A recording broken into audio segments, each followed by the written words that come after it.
Hi, and welcome to this presentation of Gemara Academy.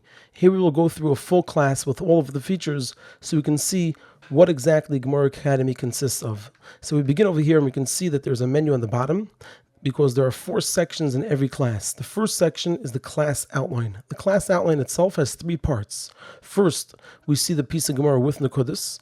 Second, we see the breakdown and structure of the class. So every question is in red, whether it's a question, whether it's an inquiry. Red, you need to stop. It's like a red light. We need to deal with something. And here it's defined what type of question it is. It's a contradiction.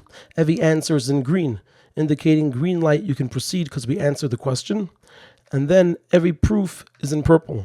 Now this piece of Gemara happens to be linear. There's just a contradiction, an answer, and a proof. So we have the first 2 parts here, the piece of Gemara with Nekudas, followed by the breakdown and structure of the class. And then the third part are the key words. These are the words that indicate to us what the question is or where the question begins, the words that indicate that it's an answer, and the word that indicates that it's a proof. You can then click on any one of these words to bring up the words, the translation, and the explanation. So ki tanya hi, the translation is when was that brisa taught? And here the Gemara is answering a question from a brisa by establishing in what circumstances the teaching in the brisa applies. It's not talking about every case, and therefore it's not a question. Or minhu and the Omar. So that's section 1. We have the 3 parts, the piece of Gemara with Nekudas. We have the breakdown and structure of the class, and we have the keywords. We can now move to section 2. Section 2 is the introduction class. So here the student will be presented with background information that he needs for the class. For instance, if the Gemara says we learned something from Gzera Shava, what is Gzera Shava? Any background information that the student may need. In this case, we included what are vasikin. And this could also be customized. So if somebody doesn't want the translation, the devoted ones, they want a different translation, that's also an option. We also present over here key structural words in the Gemara. Since the word reminhu is a very basic structural word, it means that a contradiction is being raised. So therefore it's included in the background information since it's the first time that it appears in the parak. And so the student is presented with a complete explanation for what is a reminhu. Now we can go back to the menu and we move on to the third part of the class. This section is the entire Gemara Outside, and it itself has 3 parts. So let's begin. So number 1, it shows the student what he learned and what he's going to learn. So he knows where he's coming from and what to expect. So what he came from is that the Mishnah taught that the time for Tfil Shachris is either till Chatzais, according to the Tanna Kama, or till 4 hours into the day, according to Rabbi Yehuda. And the Gemara will present the contradiction to this from a brisa, will answer it, and present the proof to the answer. Now the student's going to see the entire Gemara outside in a flowchart form. So the Mishnah presented 2 opinions, whether Tfil Shachris extends till Chatzais or till 4 hours into the day. And the Gemara presents a contradiction from a brisa that says that Shema has to be by Netzach Chama, and then we see the hour became red, so that a person could be Seimech Gula to Tefillah. That means that Gal Yisrael is going to be right at Netzach Chama, and the reason is because that's the time for Tfil Shachris by Netzach Chama. That's when Shemona Esrei has to be said. And the Gemara answers that brisa is not speaking about the time of Tfil Shachris for everybody, but rather specifically for the Vasikin. And what's the proof? And the brisa doesn't say who it's for, because Rabbi Yechanan said that Vasikin would complete Shema together with the Netzach Chama. He didn't say everybody did. Now this we can see on the top right, it says that there's an A and an Aleph. Aleph means that we're going to have all of this, but there'll be 2 changes. The A means that it's in English, contradiction, answer, proof, and the explanations here are in English. When we click on Aleph, we get the same flowchart, but instead, the pieces are defined as a stira, a tirutz, and a raya. And what we find in the boxes is that every word in the Gemara is there with an exact translation.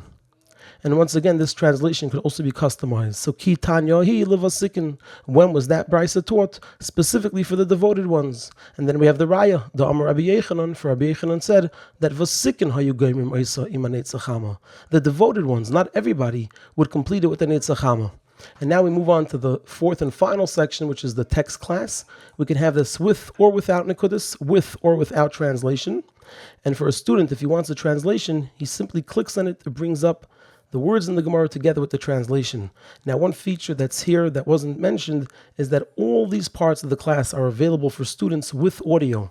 So if the student would click on it here, he wouldn't just see this, but he would hear, Kedei sheyismech geula letfila, so that he joins geula to tefillah. So these are the 4 sections of the class. And now a new feature that is being made available on all of the classes is our assessments. So let's see what an assessment looks like. Every assessment has 3 sections. The first section is vocabulary. So here the student is prompted to match the following vocabulary words. Uraminhu, they raise them as a contradiction. Iman Eitzachama, together with sunrise. So that's one example. Another example of vocabulary words is that the student is prompted to connect which words indicate what. So Uraminhu indicates Akashya. Kitanyahi is going to be the answer, and the Raya is the Amar. And over here on top, the student can see what the point value is and how many points he has. And if the student gets it correct, he'll be given feedback. That's right, you answered correctly. Then we move on to the next section, which is understanding. There are a number of types of questions here. For example, multiple choice. Which part of the Mishnah is the question connected to? Now, if I'm going to get the wrong answer, it'll tell me you did not choose the correct answer. The correct answer is the time of Shachris. Let's do that again, but this time get partially correct. Originally in the Havamina, we thought that the Brisa is teaching what is the time for Shachris for. Really, it's supposed to be for all people. I'll put in Vasikin.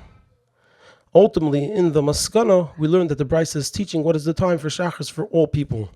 And so when I submit it, I'll be told your answer was almost right. The correct answer is, originally in the Avamina, we thought that the Brisa is teaching what is the time for Shachris for all people.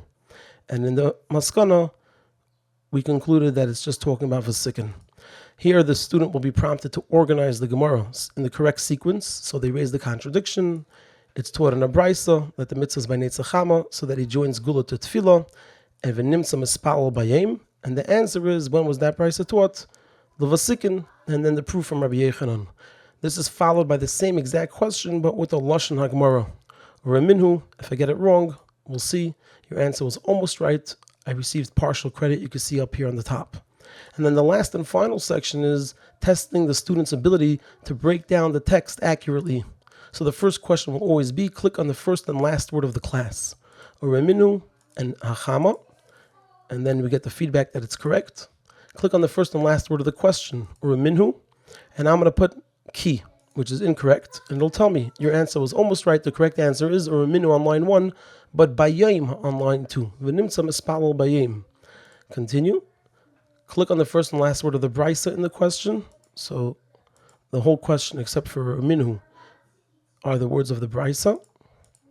And then we're going to be prompted to click on the first and last word of the answer. And then finally, the first and last word of the proof. And every quiz concludes with the same exact question. The student is prompted to complete the sentence. The words of our Gemara are from what? Psukim, Tanoim, Amarayim.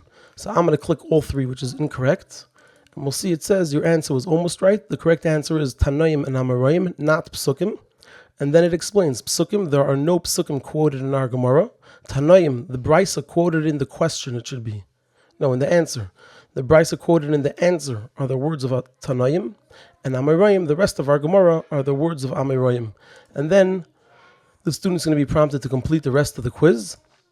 And afterwards, a Rebbe is able to generate a report on each individual. He's also able to generate a report on the entire class to see which sections the students are doing well on or not. This could also be customized, what's considered a passing grade. And then you have the option of creating an email. You can retake the quiz, and you can also print the results.